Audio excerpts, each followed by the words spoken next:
After playing thousands of games, even multiple years of studying this game of chess, I still suffered. I felt stuck at my level without making any significant progress. But the moment I started to use the strategy that I'm gonna share with you in this video, something has clicked. It completely changed the way I look at chess and play chess. To save you hundreds of painful losses and many years of regret, I want to share it with you today so that you don't repeat my mistakes. So I played this tournament classical game here as black, very important German Bundesliga. I'm playing for my team, and I started with the move c5. I played the Sicilian defense. Now, I really love to play this opening, yet it's a very complicated one. So if you really want to learn chess, if you want to truly improve, learn something new, this is a perfect opening for you as black. But I have to warn you, you have to work hard to be able to play it on a decent level. Because here, even one mistake can result in a very, very painful situation and a horrible loss. Yet, if you want to use the strategy that I'm gonna share with you today properly, that is a perfect beginning for that. Why? Well, because this opening is immediately create some imbalance in the position. This is the easiest way to pose some problems, and we are going to learn today that this is exactly what we need to make our strategy successful. So my opponent immediately started to struggle here because he actually plays d4 his entire life, but in this specific opening he played the move e4. I assume because he wanted to see the Philidor defense, the opening I play so often. But of course, at my level, I need to be flexible, so I need to try different openings from time to time so that my opponents, they cannot just know for sure that I'm gonna play this one specific thing. At a certain level, you just cannot allow yourself that because you basically start to play against a computer that is so powerful that you're gonna regret the day you were born. And here, my opponent takes on d4, so far so good, but right after the first 5 moves, he starts to think so long. Well, because he is not naturally an e4 player, and this is the problem. Like, if you prepare something specific against your opponent, you have to be ready for an unexpected answer, otherwise you will get into trouble. And this poor time management has costed my opponent a victory here.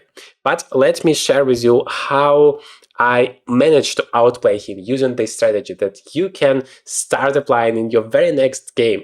Once you understand and truly start applying it, your chess changes forever.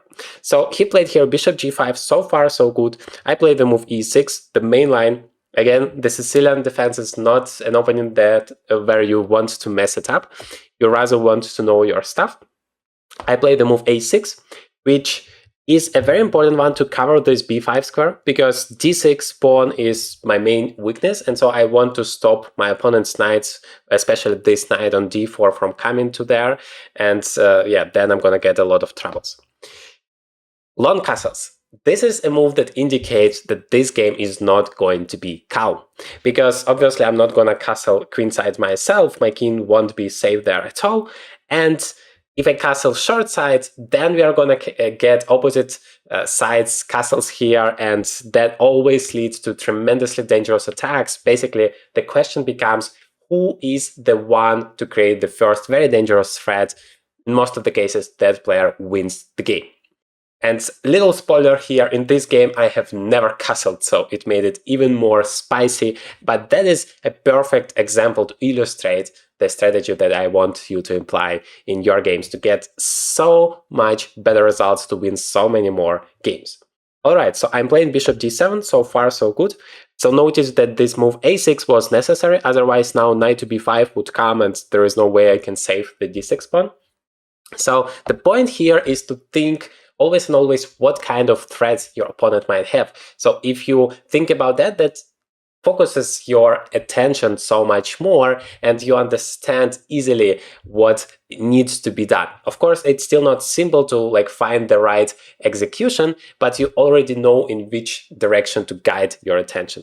Basically, you either do something useful for yourself, or you are stopping your opponent's dangerous idea. And in the best case scenario, you combine all of that into one single move. So here I am taken on d4. I'm still in my preparation, so far so good, but very soon it ends after bishop e7. Very solid structure here for black, and I'm like ready to jump all into the attack at any point. So this structure is very, very solid. He plays king to b1, which actually was a surprise for me because I was expecting rather attacking moves on the king side. I'm just starting to experiment, to play new openings. So it's not like I'm a big expert here, but I was expecting a rather aggressive play there. Yet king to b1 is actually the main line here. And I was thinking, okay, how do I proceed?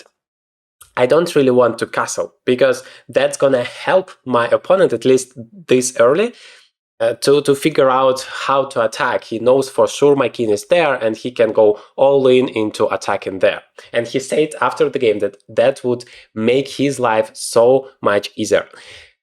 The lesson to learn here is that you want the opposite. You always want to make your opponent's life as miserable as possible. This is your best and most important goal in the chess game.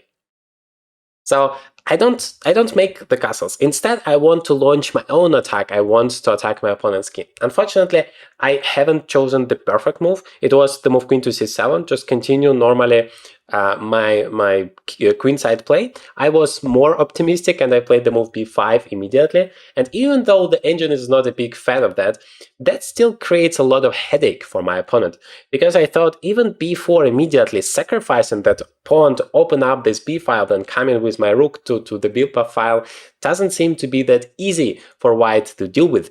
You have to constantly consider those opportunities. And this is the key element of the strategy that I want you to use. Of course, it's not enough to say, yeah, create as many problems for your opponent as possible. It's also important to implement it the right way. But again, if you focus your attention on the right thing, it's already one huge step towards a great game of chess. Now, it's just the first step. I played the move b5. Now he takes on f6.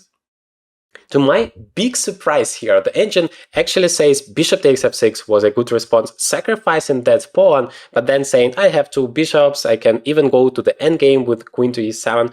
I don't know, for me it was too complicated. I just took with the pawn, which is also fine. And you see, the pawn structure is not usual, and Sicilian defense is a very special opening. But the point is, this king on e8 is actually not as bad as you think. It's better than it would be on g8 without any protection. Here, it's so difficult, even if it's in the center, it's so difficult for the opponent to get to it.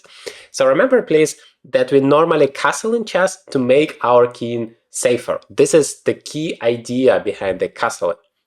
And that is why it's one of our goals in the opening. But if castles make your king less secure, then of course you don't need it, because you need to find the safest possible spot on the entire board for your king and try to bring it there if possible. So now my opponent plays f4, trying to create some problems for me here in the center, although I felt he's like losing time, right? He played this move f3 and f4, he played king to b1, giving me some tempo, at least I felt so, to create my own counterplay on this queen side. So that's what I did. I played the move rook to b8, preparing the move b4, kicking the knight away, and again, continuing applying pressure on my opponent. This is the key part of achieving success in chess. You have to make it hard for the opponent, because think about it. If you don't, then your opponent is only focusing on his stuff, on what he wants to do, and sooner or later he's gonna come up with a smart idea, execute it, and you're done. But if you constantly create problems, if you constantly stop him from thinking about his own plans and focus instead his attention on your ideas and your threats, and he is preoccupied with that, then of course you have so many more chances. Yet it's still important to do it the right way. So again, you want to combine developing new pieces, for example, if you are talking about late opening, early middle game, with creating those threats. So bringing the rook into the game and creating this b4 threat. He played here queen to d2, which surprisingly enough, I mean, it's a move backwards. I wouldn't really think of it that way, but it's the best move in their position. And the reason is interesting. It actually gives this d4 spot available for the knight. Once I push it, for example, with the move b4, the knight will go to e2, but then come back to d4, where it's going to be very strong.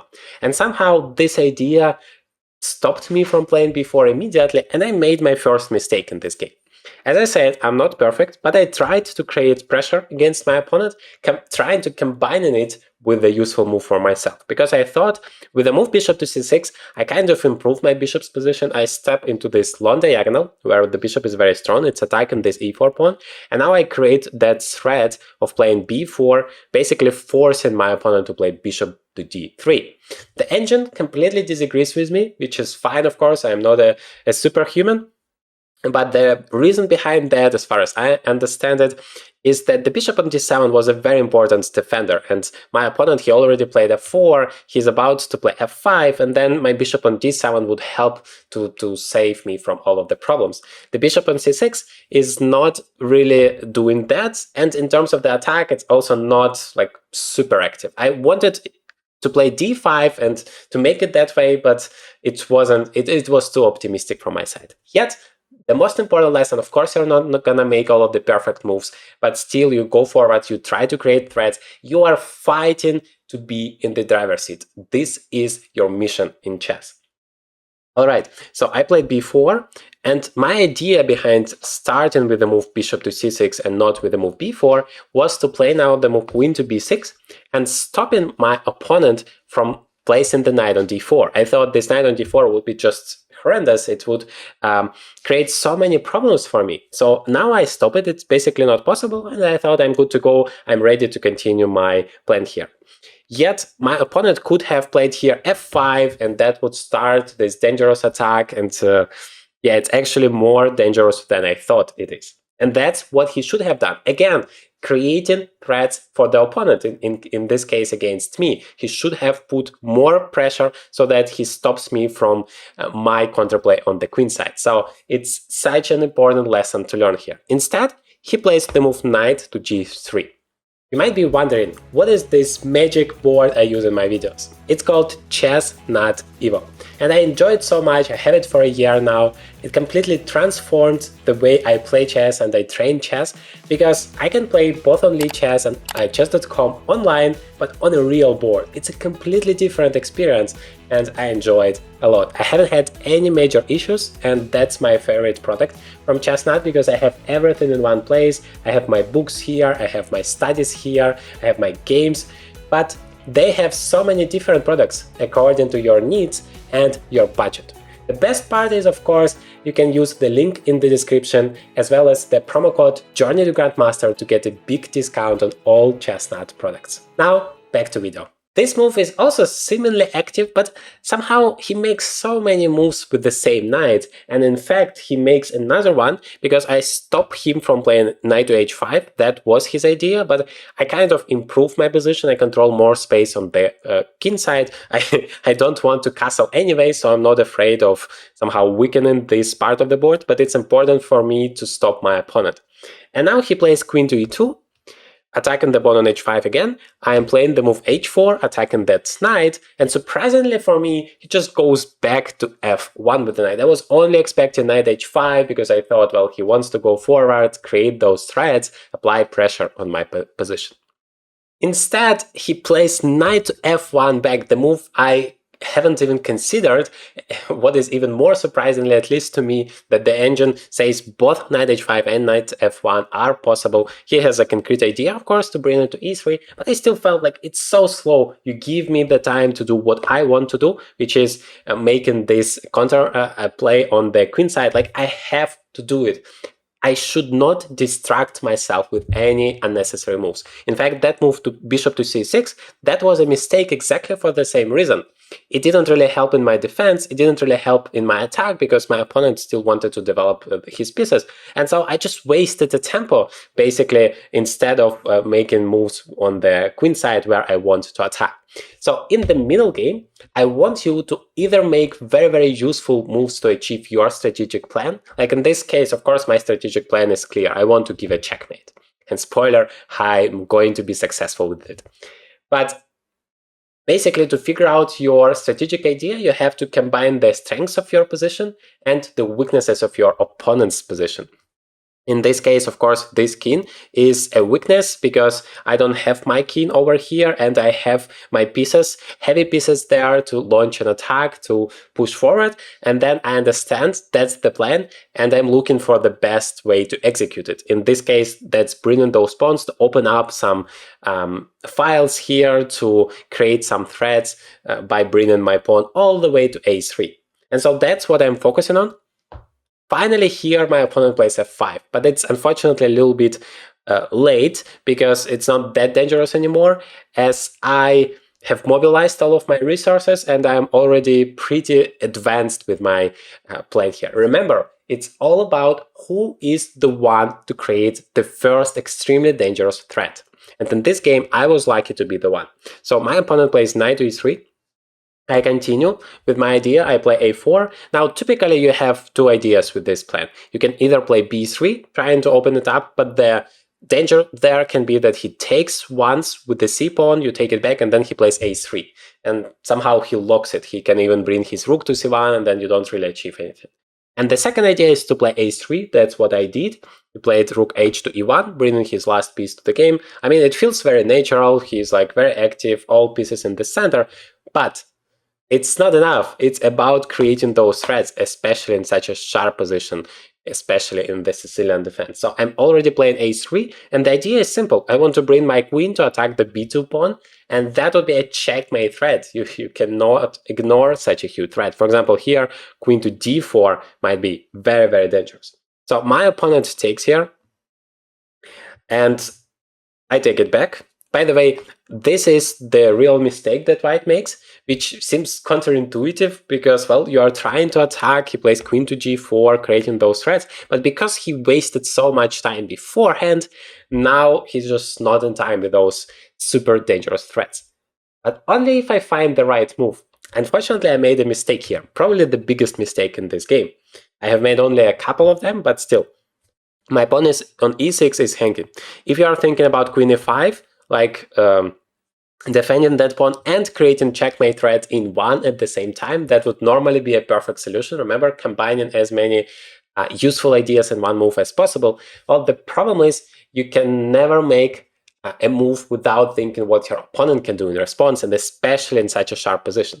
Turns out after queen to e5, he has knight c4, which is again in turn deals with the threat of queen takes b2 and create a counter threat of attacking my queen. And remember that e6 pawn is still hanging, so I'm going to be in trouble there. So my solution was to bring my king. The question is, where should the king go? Please feel free to pause the video for a second to find the best move. But meanwhile, I'm gonna tell you that I haven't played king to d7 because I was afraid of this move knight to d5. Using the pin, the knight can go here, and it just felt scary. But this is a huge mistake that I have noticed all of my students are making, and unfortunately, I have noticed myself that I have done it here. I'm just not concrete. Like, yes, it feels scary. The knight in the center of the board is usually very dangerous, but there are no direct threats. Whereas I play queen to d4 immediately, threatening that b2 pawn checkmate, and there is nothing, absolutely nothing you can do, because whenever you move the c pawn, I'm just taking it with the b pawn, activating my rook, and this is just game over. So there was nothing scary about king to d7. I should have played it, because if there is no knight to d5 idea, then the king just feels so much more secure on d7. After king to f7, white has an incredible resource which is just blowing your mind. This is the move e5. The pawn is hanging 3 times, but every single capture you can try is completely losing the game. If you take with the queen, then knight to c4 again, defending that b2 pawn and opening up the rook. So the rook is attacking the pawn on e5, the queen on e5, and the pawn on e6 behind that, and I'm completely lost immediately. If I take with the f-pawn, it's very simple, just rook to queen to g6, check first, king to f8, and then rook f1, and this is checkmate in a few moves. Finally, if I take with the d pawn, that's a little bit better, but still the same queen g6 idea, and rook f1 completely wins because I just don't have any defenders for my king. So remember, please, doesn't matter, for example, in this game, whether you play as white or as black, the same principle applies. You always want to be the first one to create a very dangerous threat. And this is exactly what white achieves with this move e5 before I'm able to create my own threat. That even stops this move queen to d4, because now the queen is controlling that square. Fortunately enough, it's not losing for me. I can play rook to g8, then queen goes back, and then some moves like rook g5 are saving me, but it wouldn't be easy at all. Yet, partially because my opponent has lost so much time going into this position. At this point, I had 40 minutes left on my clock, and my opponent just had seconds. He was living on increment, and with 1 second on the clock, he makes here the move queen to f3, which is, of course, not the move you want to make. It's a move backwards. It does not create any direct threats, and even more, you cannot play e5 now because this pawn is pinned. So remember, please, you always want to create those threats. You never want to go backwards if you have any chances to play actively and create some troubles for your opponent. This is the strategy that all of the top players are using. This is how they beat low-rated opponents, and that is what I am trying to teach you with this entire series of videos.